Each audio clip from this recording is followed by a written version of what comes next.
നമസ്കാരം, ഞാൻ doctor Jisha Mary. നമ്മൾ കഴിഞ്ഞൊരു വീഡിയോയിൽ ശ്യാമമേഘമേ എന്ന് പറഞ്ഞ ആ ഒരു സോങ്ങിൻ്റെ അതിൻ്റെ നമ്മൾ തുടക്കത്തിലെ സ്വരങ്ങളുടെ ട്യൂട്ടോറിയൽ ഇട്ടിരുന്നു. ഇതതിൻ്റെ അടുത്ത ഭാഗമാണ്. പല്ലവി നമുക്ക് പഠിക്കാം. ഓക്കെ, അപ്പോൾ ചെറിയ ചെറിയ പീസസ് ആയിട്ട് ഞാൻ പറഞ്ഞു തരാം. ഞാൻ പാടുമ്പോൾ കൂടെ പാടാനുള്ള, അതായത് പറഞ്ഞു തന്നത് പാടാനുള്ള ക്ലാസ് പോലെ പാടാനുള്ള ഗ്യാപ്പ് ഞാൻ വിടാം. അവിടെ പാടിയേക്കണേ. അങ്ങനെയാണ് നമ്മളിത് പഠിക്കുന്നത്. ഓക്കെ, ആദ്യ സ്വരങ്ങൾ ഞാനൊന്ന് പാടാം.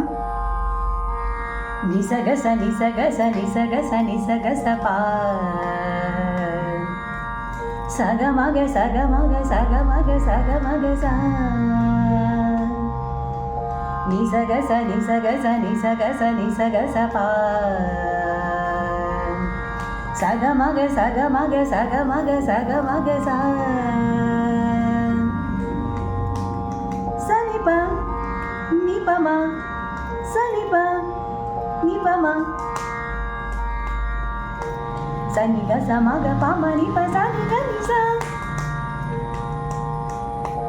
പനിസ നിസഗ സഗമ ഗമ പമ പനി പനിസ നിസഗ സ ശ്യാമമേഘമേനി. ഓക്കെ, അപ്പം നിസഗ സാ കഴിഞ്ഞിട്ട് ഈ ശ്യാമമേഘമേനിയിൽ വന്ന് വീഴണം. താളം ഞാൻ കാണിച്ചു തരാം. ആദ്യം നമുക്ക് ഈ പാട്ടിൻ്റെ പല്ലവി നമുക്ക് പഠിക്കാം. ശ്യാമമേഘമേനി പാടും. മേഘം എന്ന് പറയുമ്പോൾ ഘ കറക്റ്റായിട്ട് പ്രൊനൗൺസ് ചെയ്യണം. നമുക്ക് മലയാളത്തിൽ അക്ഷരശുദ്ധി, പ്രത്യേകിച്ച് പാട്ടുകൾ പാടുമ്പോൾ വളരെ ഇമ്പോർട്ടൻ്റ് ആണ്. ഉറപ്പിക്കേണ്ടടുത്ത് ഉറപ്പിക്കണം. എന്നാലും സ്വരങ്ങൾ പാടുമ്പോൾ നമ്മൾ ധൈവതൊന്നും അനാവശ്യമായിട്ട് അടിക്കേണ്ട, എന്നൊക്കെ പറഞ്ഞാൽ മതി.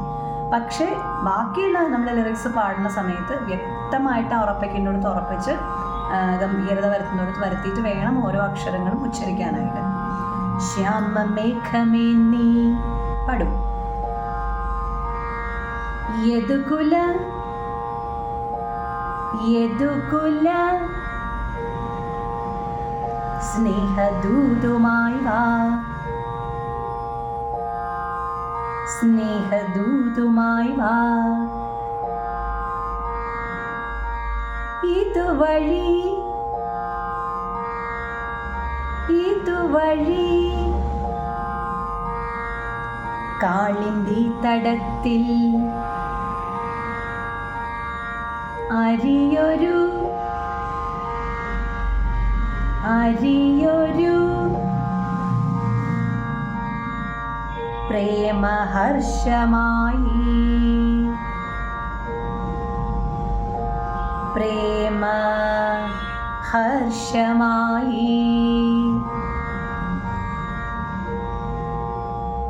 കിട്ടിയോ? ശ്യാമമേഘമേനി പാടും. യദുകുല സ്നേഹദൂതുമായി വാ ഇതുവഴി കാളിന്തി തടത്തിൽ അരിയൊരു പ്രേമഹർഷമായി. കുഴൽ വിളി കുഴൽ വിളി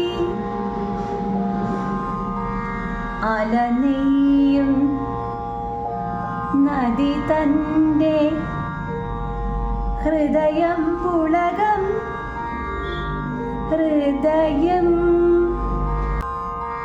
ഹൃദയം പുളകം പുളകം ഞൊറിയുകയായി ഞൊറിയുകയായി. അവിടെ വരണം. അലനെയ്യും നദി തന്റെ ഹൃദയം പുളകം ഞൊറിയുകയായി. സുരഭിലമാകും സുരഭിലമാകും സുന്ദര സന്ധ്യ സുന്ദര സന്ധ്യ പനിനീർ മഴയിൽ കുളിരുമ്പോൾ കുളിരുമ്പോൾ അഴകായി അരികിൽ വരുമോ, അഴകായി അരികിൽ വരുമോ. കിട്ടിയോ? അപ്പം അവിടെ വരെ ഒന്നുകൂടി പറഞ്ഞുതരാം. സുരഭിലമാകും സുന്ദര സന്ധ്യ, പനിനീർ മഴയിൽ കുളിരുമ്പോൾ അഴകായി അരികിൽ വരുമോ. കിട്ടിയോ? ഇത് കഴിഞ്ഞിട്ട് ഒരു സ്വരമുണ്ട്, അത് ഇത്തിരി ഉടക്ക സ്വരമാണ്, പക്ഷെ ഈസിയാണ്. പക്ഷെ ആ സ്വരം വന്നിട്ട് നമ്മൾ താളത്തിൽ വീഴണം, കുഴപ്പമില്ല, പറ്റും. സനിക സമഗ പമനി പസാനിക നിസ. എങ്ങനെ? സനിക സമഗ പമനി പസാനിക നിസ. ഉടക്ക സ്വരം എന്ന് പറഞ്ഞാൽ അത് താളവുമായിട്ട് കുറച്ച് നമുക്ക് അഡ്ജസ്റ്റ് ചെയ്ത് പഠിക്കാൻ ഇത്തിരി ബുദ്ധിമുട്ടുള്ള സ്വരമാണ്. അപ്പം അതുകൊണ്ട് ആ സ്വരങ്ങൾ അവിടെ നിൽക്കട്ടെ. ഇവിടെ വരെയുള്ളത് പെർഫെക്റ്റ് ആക്കും. പെർഫെക്റ്റ് ആക്കിയതിന് ശേഷം അടുത്ത വീഡിയോയിൽ ആ സ്വരം എങ്ങനെയാണ് പാടേണ്ടത് എന്നുള്ളത് ഞാൻ പറഞ്ഞുതരാം. അപ്പം ഇവിടെ വരെയുള്ളത് ഒന്നും കൂടി നോക്കാം. ഞാൻ സ്ലോലി പാടിത്തരാൻ എൻ്റെ കൂടെ പാടണേ. ഓക്കെ, താളം ഇട്ട് പാടിക്കോളൂ കേട്ടോ. ശ്യാമ മേഘമിന്നി യദുകുല സ്നേഹദൂതുമായി വാ, ഇതുവഴി കാളിന്തി തടത്തിൽ അരിയൊരു പ്രേമഹർഷമായി, കുഴൽ വിളി അലനീയം നദി തന്റെ ഹൃദയം പുളകം ഞൊറിയുകയായി, സുരഭിലമാകും സുന്ദര സന്ധ്യ പനിനീർ മഴയിൽ കുളിരുമ്പോൾ അഴകായി അരികിൽ വരുമോ. ഓക്കെ, സ്പീഡിൽ പാടട്ടെ. നമ്മൾ മ്യൂസിക്കിൽ, നമ്മൾ ആ ഒറിജിനൽ മ്യൂസിക്കിൽ കാണുന്ന പോലെ ഈസി അല്ലേ.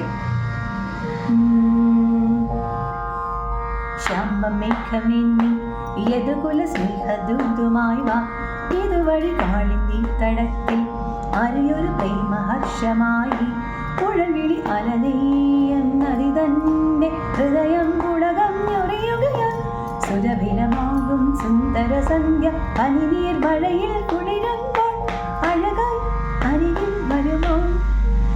ഓക്കെ, അപ്പോൾ നമ്മൾ ക്ലാസിക്കൽ മ്യൂസിക്കിൽ എന്ത് പഠിക്കുമ്പോഴും ഒന്നാം കാലത്തിലാണ് നമ്മൾ പഠിക്കുന്നത്. എന്തിനാണെന്നറിയോ?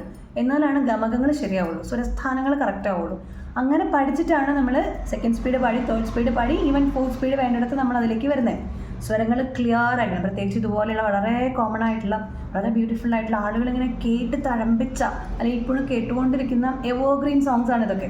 ഇതിലൊക്കെ ഒരു സ്വരം അങ്ങോട്ടും ഇങ്ങോട്ടും മാറിക്കഴിഞ്ഞാൽ കേൾക്കണവർക്ക് അത് ഭയങ്കര അരോചകമായിട്ട് തോന്നും. അപ്പോൾ അതുകൊണ്ട് പഠിക്കുമ്പോൾ ക്ലിയർ ആയിട്ട് പഠിക്കണം. അപ്പോൾ ഇതുവരെയുള്ള പോർഷൻസ് കറക്റ്റായിട്ട് പഠിക്കാം. ഇതിൻ്റെ അപ്പുറത്തേക്കുള്ള സ്വരങ്ങൾ നെക്സ്റ്റ് ക്ലാസ്സിൽ പറഞ്ഞുതരാം. അപ്പോൾ അതിനിടയ്ക്ക് ഈ പല്ലവിയും അനുപല്ലവിയുടെ ഇടയ്ക്ക് കുറച്ച് സ്വരങ്ങൾ വരുന്നത്, അതും നെക്സ്റ്റ് ക്ലാസ്സിൽ പറഞ്ഞുതരാം. താളം ഇട്ട് വേണം പാടി പഠിക്കാൻ. കുറച്ച് ഉറക്കെ തന്നെ താളോടെ, കൈ ഇങ്ങനെ കഴിയുന്നതും താഴെ ഇരുന്ന് അല്ലെങ്കിൽ ചമ്രം മെടുത്തിരുന്ന്, പ്രായമുള്ളവരാണെങ്കിൽ നമ്മൾ കസേരയിൽ ഇരുന്ന് നമ്മുടെ തൊടയിൽ കണ്ടോ ശക്തിയായിട്ട് ഇങ്ങനെ താളം അടിച്ച് പഠിക്കുക. അപ്പോൾ അതിൻ്റെ ഗുണം എന്താണെന്ന് വെച്ചാൽ ഈ താളം ഓട്ടോമാറ്റിക്കായിട്ട് നമ്മുടെ മൈൻഡിൽ ഇങ്ങനെ സെറ്റായി വരും. അപ്പോൾ എവിടെയും പോവില്ല.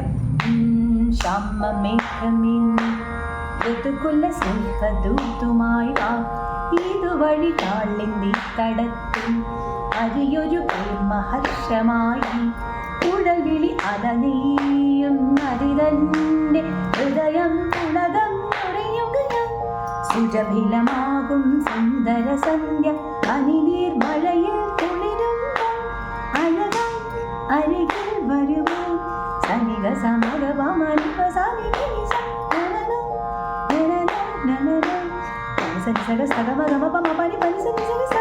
കണ്ടോ. അപ്പോൾ അത് വരണം എന്നുണ്ടെങ്കിൽ താളം നമ്മൾ അടിച്ച് തന്നെ പഠിക്കണം.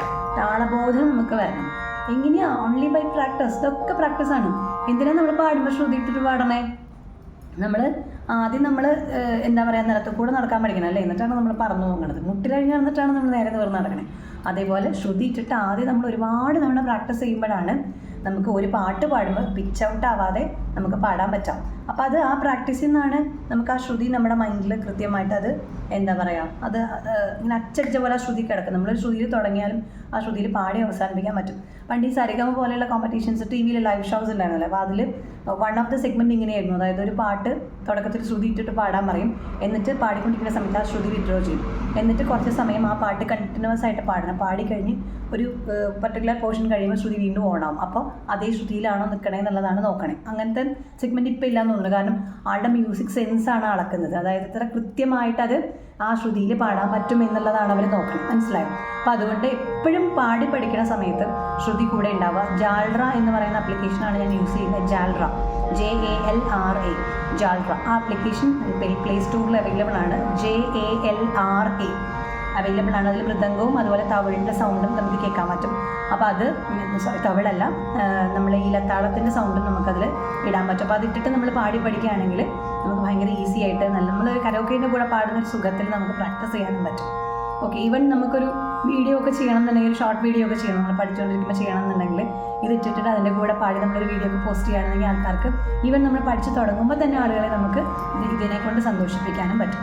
അപ്പോൾ എല്ലാം ക്ലിയർ ആയി എന്ന് വിചാരിക്കുന്നു. അപ്പോൾ ബാക്കി ഭാഗമായിട്ട് നമുക്ക് വീണ്ടും കണ്ടുമുട്ടാം. Thanks for watching. Signing off, doctor Jisha Mary.